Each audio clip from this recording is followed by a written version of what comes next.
মুভির শুরুতেই বলে রাখি, এটি কিন্তু একটি সত্য ঘটনা অবলম্বনে মুভি। ভালোবাসা আর প্রেমের মধ্যে পার্থক্যটা কোথায়, এটা কি আপনি বুঝতে পারেন?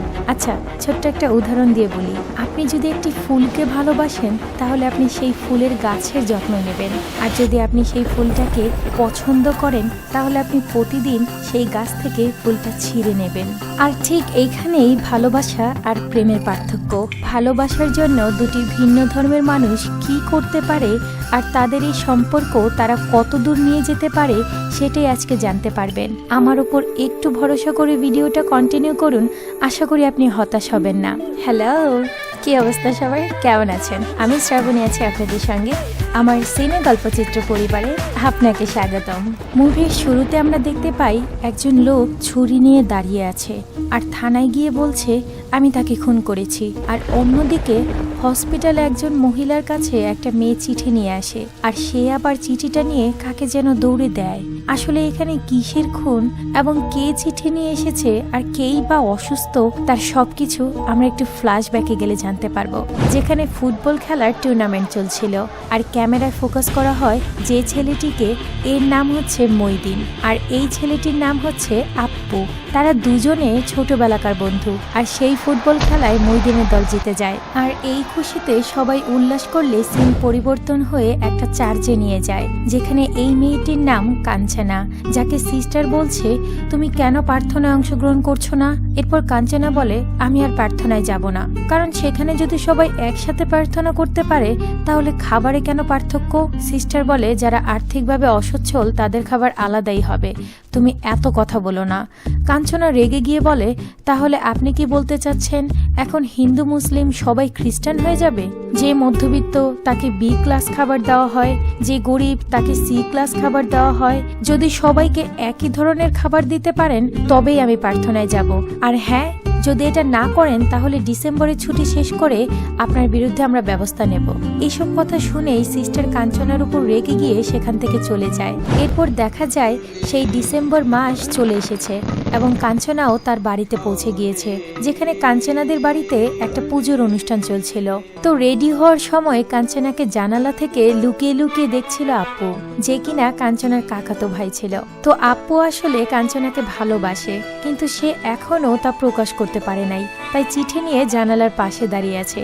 কিন্তু হঠাৎ করেই সেখানে কাঞ্চনার বড় ভাই আসাতে আপ্পু ভয়ে চলে যায়। এরপর সেই গ্রামের পঞ্চায়েত প্রধান সুলতানকে দেখা যায়, যে কাঞ্চনার বাবার আমন্ত্রণে তাদের বাড়ির পুজো দেখতে এসেছে, আর যাকে আমরা মুভি শুরুতে ছুরি নিয়ে দাঁড়িয়ে থাকা অবস্থায় দেখেছিলাম। তো কাঞ্চনার বাবার নাম হচ্ছে মাধব, সেও গ্রামের পঞ্চপ্রধানদের মধ্যে একজন। এই গ্রামের হিন্দু মুসলিমদের মধ্যে কোনো ভেদাভেদ নেই, সবাই সবার অনুষ্ঠানে অংশগ্রহণ করে। তো সুলতান মাধবকে বলছে তোমার মেয়েগুলো আসলে এক একটা নক্ষত্র। তো কাঞ্চনা এখন কিসে পড়ে? মাধব বলে ও এখন ডাক্তারি পড়ছে একটা হোস্টেল থেকে। তো মাধব সুলতানকে বলছে মইদিনকে নিয়ে আসলে না কেন? আর এই মইদিনই হচ্ছে সেই যাকে আমরা ফুটবল খেলতে দেখেছিলাম। তো সুলতান বলে ও বাড়িতে পড়াশোনা করছে। এরপর সিন তাদের বাড়িতে আসলে দেখা যায় মইদিন কংগ্রেস পার্টির বিরুদ্ধে রাজনৈতিক কথাবার্তা তাদের গ্রামের লোকজনদেরকে বলছিল। আর এইদিকে মইদিনের বাবা কংগ্রেসের সদস্য ছিল, আর মইদিনের এই কর্মকাণ্ড তার বাবা একদমই পছন্দ করত না। মানে রাজনৈতিক ঘটনা নিয়ে তাদের বাবা ছেলের মধ্যে সবসময়ই দ্বন্দ্ব লেগেই থাকতো। এরপর মইদিন গ্রামের লোকদেরকে বলছিল আগামীকাল সকালে আমরা কালো পতাকা মিছিল করব। আর এই কথা বলতে বলতেই হঠাৎ করে মইদিনের বাবা চলে আসলে সবাই ভয়ে সেখান থেকে চলে যায়। আর মইদিনের বাবা এই কথাটি শুনে ভীষণ রেগে যায়, কিন্তু মইদিন তার ব্যবহারে একটুও পিছপা হয় না।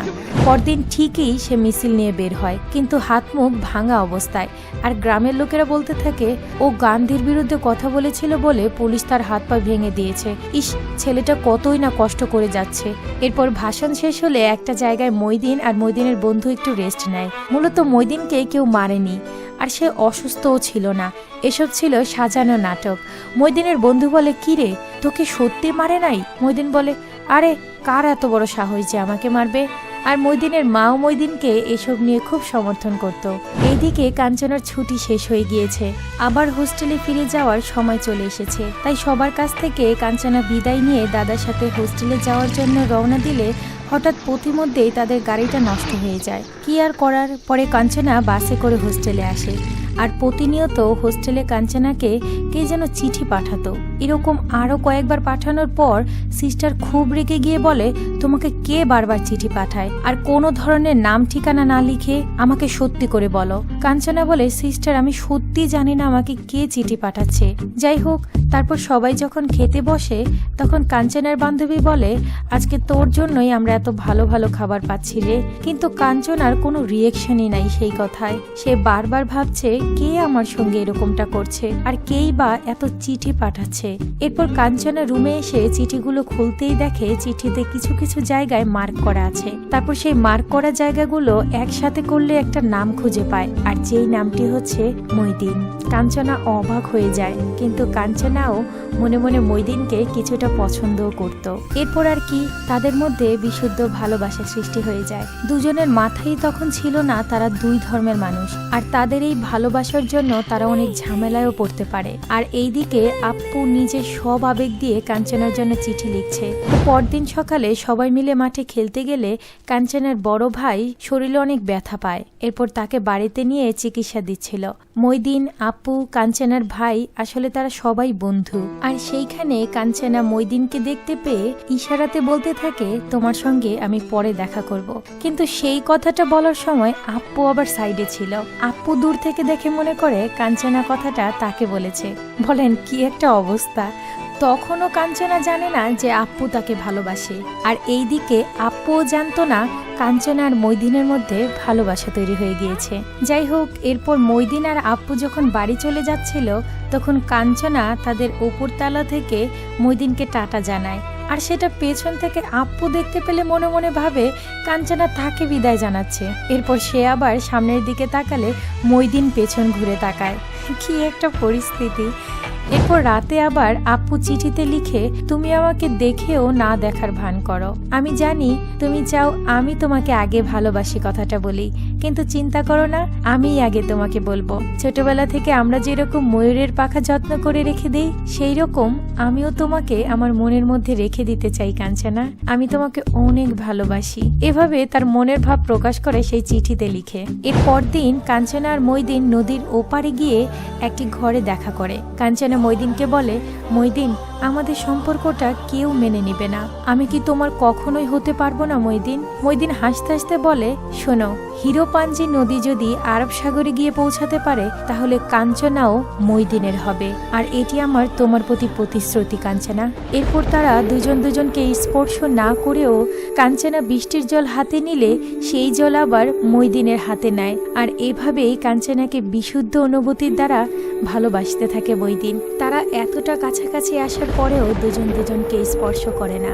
আর কত সুন্দর আর পবিত্রভাবে সেই ভালোবাসা তারা চালিয়ে যায় সেটা আপনি এই মুভিটা না দেখলে বুঝতে পারবেন না। আর হ্যাঁ, আমি আবারও মনে করিয়ে দিচ্ছি, এটা কিন্তু সত্য ঘটনা অবলম্বনে মুভি।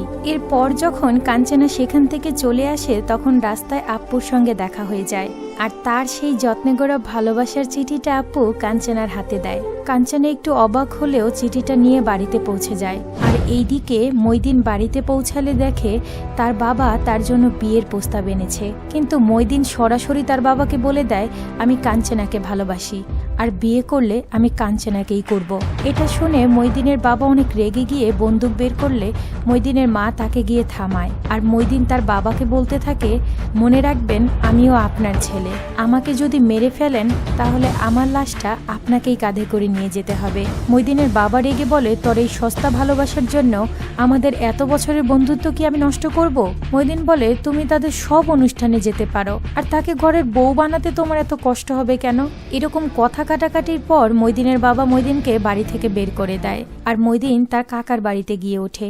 এরপর বাবা ছেলের এই কথা কাটাকাটি চিঠিতে লিখে একটা পিচ্চিকে দিয়ে কাঞ্চনার কাছে পাঠায়, আর সেই চিঠিটা বাচ্চাটা ঠিকমতো পৌঁছে দিতে না পেরে কাঞ্চনার কাকার কাছে ধরা পড়ে যায়। এরপর কাঞ্চনার কাকা চিঠিটা নিয়ে তার ভাইদের সামনে গিয়ে পড়ার পর আর কোনো কথা নাই, পরের দিন হোস্টেল থেকে কাঞ্চনাকে জোর করে বাড়িতে নিয়ে আসে। আর বাড়িতে এসেই কাঞ্চনাকে বলে, এই চিঠিটার শেষ লাইনটা পড়। কাঞ্চনা শেষের লাইনটা পড়ে, কাঞ্চনা, আমরা দুজন এক হবই, তুমি চিন্তা করো না, আমি শুধুমাত্র তোমাকেই ভালোবাসি, চিরজীবন তোমার জন্য, মইদিন। আর কোনো কথা নেই, কাঞ্চনাকে ঠাস করে চর বসিয়ে দেয় তার দাদা আর বলতে থাকে এসব ভুল কিছু ভেবে ভুলে যা। কিন্তু কাঞ্চনা সঙ্গে সঙ্গে বলে আমি ওকে সত্যিই ভালোবাসি, আর সবার উপরে মানুষ সত্য। আমাদের গ্রামের একটা মুসলিম মেয়ে একটা খ্রিস্টান ছেলেকে বিয়ে করেছিল, কই তখন তো আমার বাবা আমাদের বাড়িতেই জায়গা দিয়েছিল, তাহলে আমাদের বেলায় এমনটা হবে না কেন? এসব কথা শুনে তার কাকা আরেকটা চর বসিয়ে দেয়। এরপর তারা বাইরে এসে বলতে থাকে মইদিন মনে হয় কাঞ্চনাকে কালো জাদু করেছে, ওকে আর বাইরে বের হতে দেওয়া যাবে না। এই কথাটি কাঞ্চনার বাড়ির লোকের কাছ থেকে ওই দিন জানতে পারে মইদিন। তাই অনেক রাতে ঝড় বৃষ্টির মধ্যে দিয়ে মইদিন কাঞ্চনার সঙ্গে দেখা করতে আসে। জানালায় মইদিন কাঞ্চনাকে বলে আমরা আজকের মধ্যেই কোথাও চলে যাব। কাঞ্চনা বলে এভাবে আমাদের বাবার মান সম্মান নষ্ট করলে হবে না, আমার বোনেরা আছে মইদিন, আমার জন্য ওদের বিয়ে হবে না কোনোদিন। মইদিন বলে আচ্ছা ঠিক আছে কাঞ্চনা, তুমি যা বলবে তাই, আমি তোমার জন্য সারা জীবন অপেক্ষা করব, তুমি যখনই বলবে আমি তখনই আমার কাছে তোমাকে নিয়ে আসব, আমাদের কেউ আলাদা করতে পারবে না। এসব বলে মইদিন সেখান থেকে চলে আসে। পরদিন কাঞ্চনার কাকা কাঞ্চনার বিয়ের বিষয়ে কথা বলতে থাকে। এই কথাটি কাঞ্চনা ঘর থেকে শুনতে পেয়ে মইদিনকে চিঠি লিখে জানায়। মইদিন আবার উল্টো উত্তরে জানায় শোনো, তোমার সঙ্গে তো আমার মনের বিয়ে হয়েই গিয়েছে, তার মানে তোমাকে আবার বিয়ে দিতে হলে বিধবা হতে হবে, আর তুমি ঠিক তাই করবে, সাদা কাপড় পরে সবার সামনে আসবে। কাঞ্চনাও খুব খুশি হয়ে যায়। তারপর পাত্রপক্ষ আসলে যখন সে সেজেগুজির দরজা খোলে তখন তার মা সহ সবাই দেখে অবাক হয়ে যায়। তারপর কাঞ্চনা জেদ করে রুম থেকে বের হয়ে ছেলে পক্ষদের কাছে গেলে তারা তো সঙ্গে সঙ্গে চলে যায়, আর কাঞ্চনার দাদা তাকে আবার একটা থাপ্পড় মেরে দরজাটা লাগিয়ে দেয়। এরপর টেবিলের উপরে কাঞ্চনার দাদা সেই চিঠিটা দেখে বুঝতে পারে মইদিন তাকে এগুলো করতে বলেছিল, আর কে চিঠি আদান প্রদান করছে সেটাও সে জানতে পারে। আর তখন থেকেই চিঠি আদান প্রদান বন্ধ হয়ে যায়। আর মইদিনের মাথায় ছিল আরেকটা বুদ্ধি, সে চিঠিকে প্লেন বানিয়ে উড়িয়ে পাঠিয়ে দিত কাঞ্চনাদের বাড়িতে। আর চিঠিতে লিখে দিয়েছিল শোনো, আমি যখন গাড়িতে হর্ন দিব তুমি বুঝতে পারবে আমি ঠিক কোথায় আছি, আমি একটা হর্ন দিলে তার মানে আমি বাড়িতে আছি, আমি যদি 2টা হর্ন দেই বুঝতে পারবে আমি গ্রামের বাইরে যাচ্ছি, আর আমি যদি 3টা গাড়িতে হর্ন দেই তাহলে বুঝতে পারবে আমি জেলার বাইরে গিয়েছি। এভাবেই তুমি আমার অবস্থান জানতে পারবে প্রিয়। এরপরে একদিন আবার রাজনৈতিক প্রচার প্রচারণা শুরু হয়ে যায়। মইদিন আসলে সমাজতন্ত্র রাজনীতি করতে পছন্দ করত, কিন্তু তার বাবা এগুলো একদমই পছন্দ করত না, কারণ তার বিরুদ্ধে কথা বললে রাজনীতিতে তার অনেক লস হয়ে যাবে। এরপর কাঞ্চনাদের বাড়ির সামনে গিয়ে মাইকে মইদিন বলতে থাকে কাউকে তালারুদ্ধ অবস্থায় রাখলেই পরিস্থিতি পাল্টে যাবে না বন্ধুগণ, খাঁচার পাখিকে উন্মুক্ত করে দিতে হবে। যে কখনো কাউকে ভালোবাসেনি সে আবার রাজনীতিকে কিভাবে ভালোবাসবে? আসলে এইসব কথা সে কাঞ্চনাদের পরিবারের উদ্দেশ্যে বলছিল, আর কাঞ্চনার পরিবারের সবাই এটা বুঝতে পেরে খুবই রেগে যায়। এরপর দেখা যায় কেরালার একটি বড় পত্রিকাতে মইদিনের নাম এসেছে, কারণ সে অনেক ভালো ফুটবল খেলতো। আর এই খুশি উপলক্ষে গ্রামে মাইকিং করা হচ্ছে যে আজকে রাত 8টার দিকে আমাদের প্রিয় মইদিন একটি নাটক পরিবেশন করবে, আপনাদের সবাইকে আমন্ত্রণ। এরপর রাতে নাটক শুরু হওয়ার আগে মইদিন গ্রামের উন্নতি নিয়ে কিছু ভাষণ দেয়। তারপর কাঞ্চনাকে নিয়ে সাজানো একটা নাটক সবাইকে পরিবেশন করে, কিভাবে তাদের জীবনটাকে সুন্দর করে সাজাবে সেই বিষয় নিয়ে পুরো নাটক তৈরি করে। আর সেখানে উপস্থিত ছিল কাঞ্চনার বড় ভাই সেতু আর আপ্পু। আর এইদিকে ওরা তো রেগে জ্বলে পুড়ে শেষ হয়ে যাচ্ছিল। তো অনুষ্ঠান শেষ করে যখন সেতু চলে যাচ্ছিল তখন মইদিন তার সামনে এসে দাঁড়ায় আর বলে ছোটবেলা থেকে তোর সাথে আমি খেলে বড় হয়েছি, তুই মুখ বেঁধে আমার নাটক দেখতে এসেছিস আর আমি তোকে চিনব না? এই কথা বলতে বলতে আচমকাই সেতু মইদিনের উপর হামলে পড়ে। এরপর দুজনের মধ্যে খুবই মারামারি হওয়ার এক পর্যায়ে মইদিন খুব কষ্ট নিয়ে বলে আমি ভেবেছিলাম পুরো পৃথিবী একদিকে থাকলেও তুই আমাদেরকে সাহায্য করবি, আমাদের সম্পর্কটা ভালোভাবে নিবি, কিন্তু আমি ভুল ছিলাম সেতু, তুইও অন্য সবার মতো। এই বলে এক বুক কষ্ট নিয়ে সে চলে আসে। এর পরদিন আবারও কাঞ্চনাকে ছেলে পক্ষ দেখতে আসে, আর যেই কাঞ্চনাদের বাড়ির কাছাকাছি চলে আসে তখনই একটি ছোট ছেলে তাদের হাতে একটা চিঠি দেয়। আর চিঠিতে লেখা ছিল এরকম যে আমার অনেক আগেই বিয়ে হয়ে গিয়েছে, আপনারা কি চান বিয়ে হওয়া মেয়েকে আবার বিয়ে করতে? এই লেখাটি দেখেই তারা আবার গাড়ি ব্যাক করে চলে যায়। এই ঘটনাটা কাঞ্চনার কাকা জানতে পেরে কাঞ্চনাকে ভীষণ মারে। কাঞ্চনার মা কাঞ্চনাকে খুবই বোঝায় যে মা তুই ওকে দয়া করে ভুলে যা, তোর বাবার জন্য হলেও। কাঞ্চনা বলে না মা, আমি পারবো না, তোমরা বুঝতে পারছো না মা, মইদিন আমার পুরো হৃদয় জুড়ে আছে, কাঞ্চনার মা বলে, তুই যদি মুসলিম ছেলেকে বিয়ে করিস তাহলে তোর বোনদের কখনো বিয়ে হবে না। কাঞ্চনা বলে, এজন্যই তো মা আমি সব কিছু মুখ বুজে দাঁতে দাঁত চেপে সহ্য করে যাচ্ছি। আমার বোনদের বিয়ে হয়ে গেলে যখন আমি এখানে একা পড়ে থাকবো আমি তখনই চলে যাব। আমাকে আশীর্বাদ করতে না পারলেও আমাকে কখনো বাধা দিও না মা। এটা বলেই হাউমাউ করে কাঁদতে থাকে কাঞ্চনা। আর এইদিকে আপ্পু মনের কষ্টে কাঞ্চনার একটা ছবি ছুঁড়ে ফেলে দেয়। এরপর আমাদের গানের মাধ্যমে দেখানো হয় কাঞ্চনার বোনদের বিয়ে হয়ে গিয়েছে আর দীর্ঘ 10টি বছর পার হয়ে গেছে। অনেক কিছুই বদলে গেছে, শুধু বদলায়নি কাঞ্চনা আর মইদিনের ভালোবাসা। এই দীর্ঘ 10টা বছর পর তারা একসাথে দেখার সুযোগ পায়।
মইদিন বলে, তুমি আজকে কিভাবে আসলে এখানে? কাঞ্চনা বলে, সাবিত্রীর বাচ্চা হয়েছে, ওদেরকে দেখার জন্যই বের হয়েছি।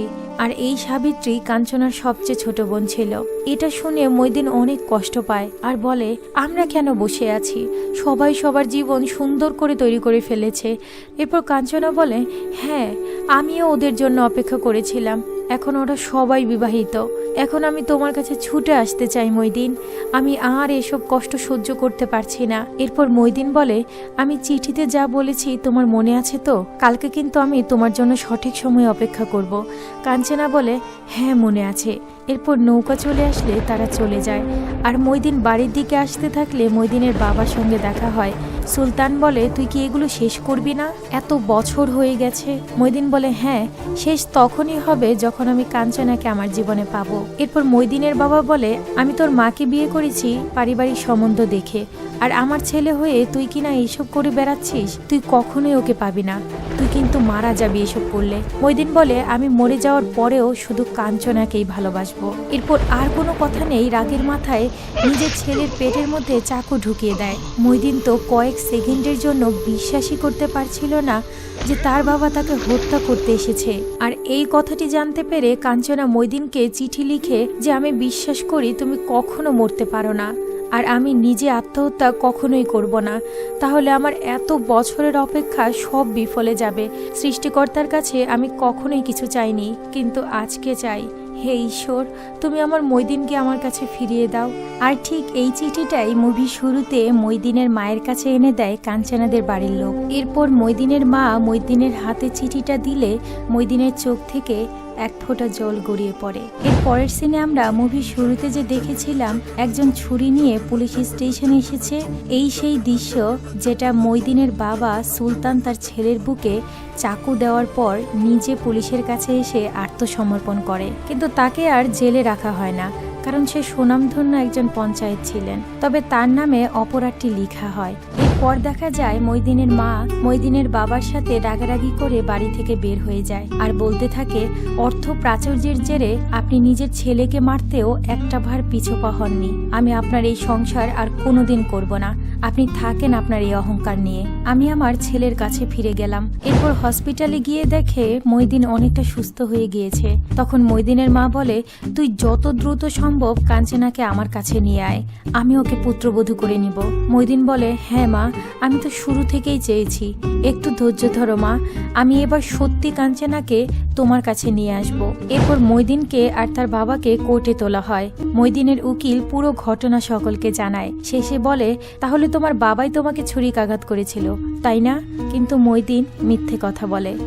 ওই দিন খুব বৃষ্টি হচ্ছিল আর আমি হোঁচট খেয়ে একটা গাছের ধারালো অংশের দিকে পড়ে যাই, আর সেটা আমার পেটের মধ্যে ঢুকে যায় আর আমি সঙ্গে সঙ্গে অজ্ঞান হয়ে পড়ি। এরপর ঠিক কি হয়েছিল তা আমি জানি না। মইদিন আসলে এসব মিথ্যে কথা বলে তার বাবাকে কঠিন শাস্তি থেকে বাঁচিয়ে দেয়। এরপর মইদিনের বাবা তার নিজের ভুল বুঝতে পেরে তার ছেলে আর স্ত্রীকে শ্বশুরবাড়ি থেকে নিয়ে আসতে যায়। খুব বৃষ্টির মধ্যে মইদিনের বাবা বলে, আমি তোমাদের নিতে এসেছি, কালকে সকালে তোমরা চলে এসো। মইদিনের মা তো অনেক খুশি হয়ে যায় যে শেষমেশ সে নিজের ভুলটি বুঝতে পেরেছে। এরপর সুলতান বাড়িতে এসে একাই একটা বিচ্ছেদের গান ছেড়ে ঘুমিয়ে পড়ে, আর এই ঘুমই যেন তার জীবনের শেষ ঘুম হয়ে যায়। মানে মইদিনের বাবা আর এই পৃথিবীতে নেই, রাতে ঘুমের মধ্যেই স্ট্রোক করে মারা গিয়েছে। এমনি করেই সময় পার হতে থাকে। এমনই একদিন কাঞ্চনার ভাগিনা খুব রিকোয়েস্ট করে তাদের সাথে মুভি দেখতে যাওয়ার জন্য।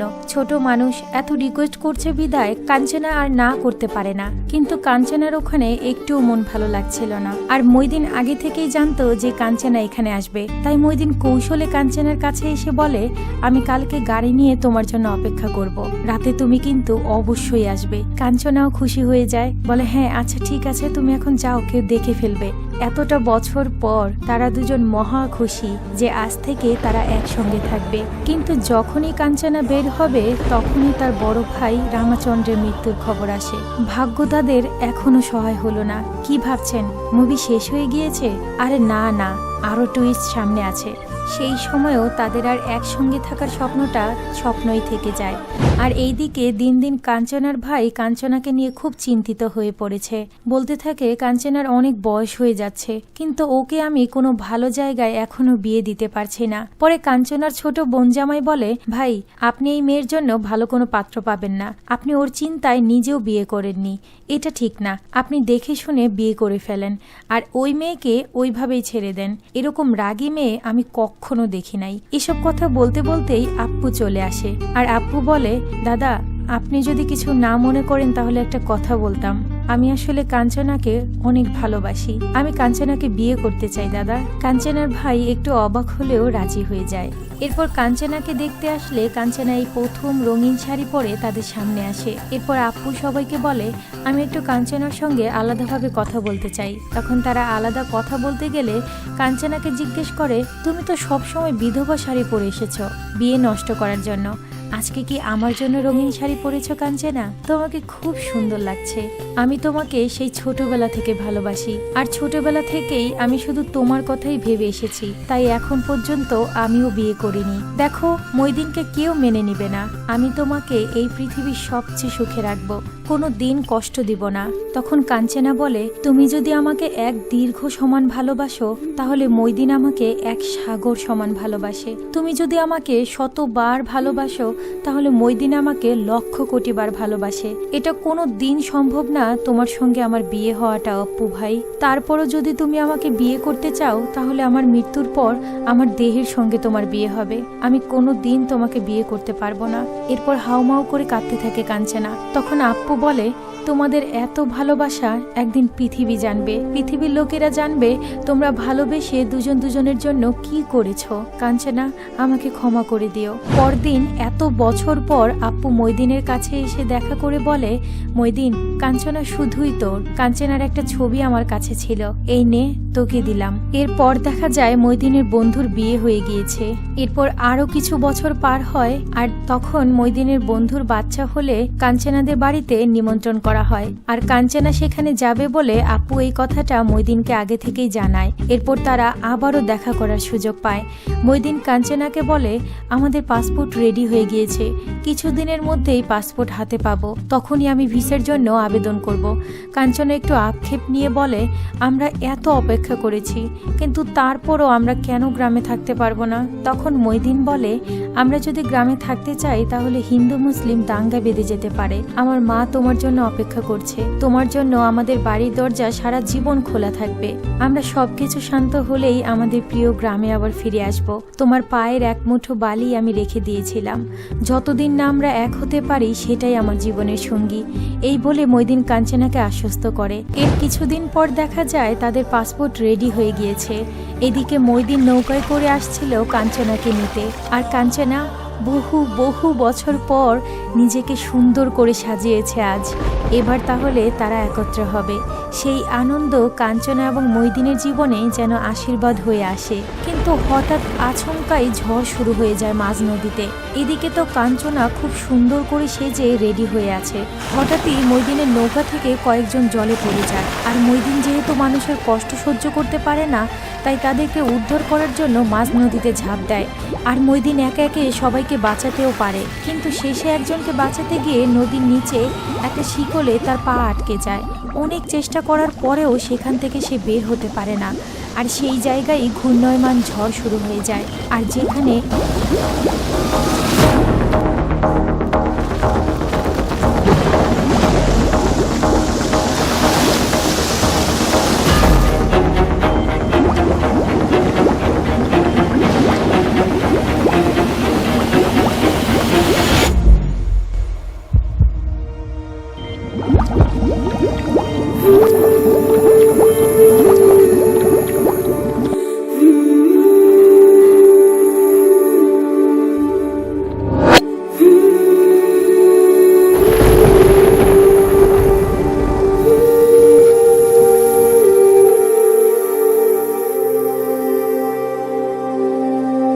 আর এই খবরটা জানতে পেরে কাঞ্চনার যেন ধৈর্যের বাঁধ ভেঙে যায়।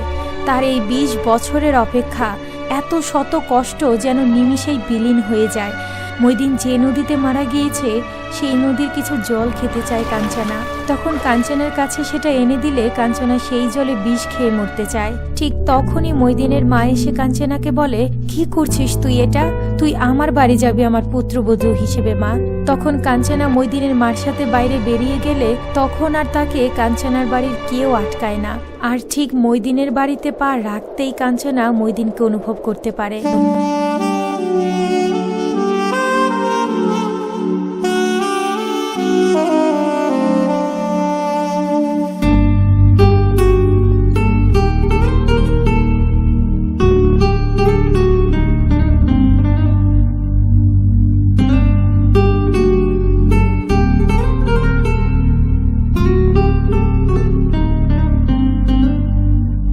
আর এই গল্পটাই লিখছিল মইদিনের সেই বন্ধু, যেটা আমরা পুরো মুভি জুড়ে দেখেছি।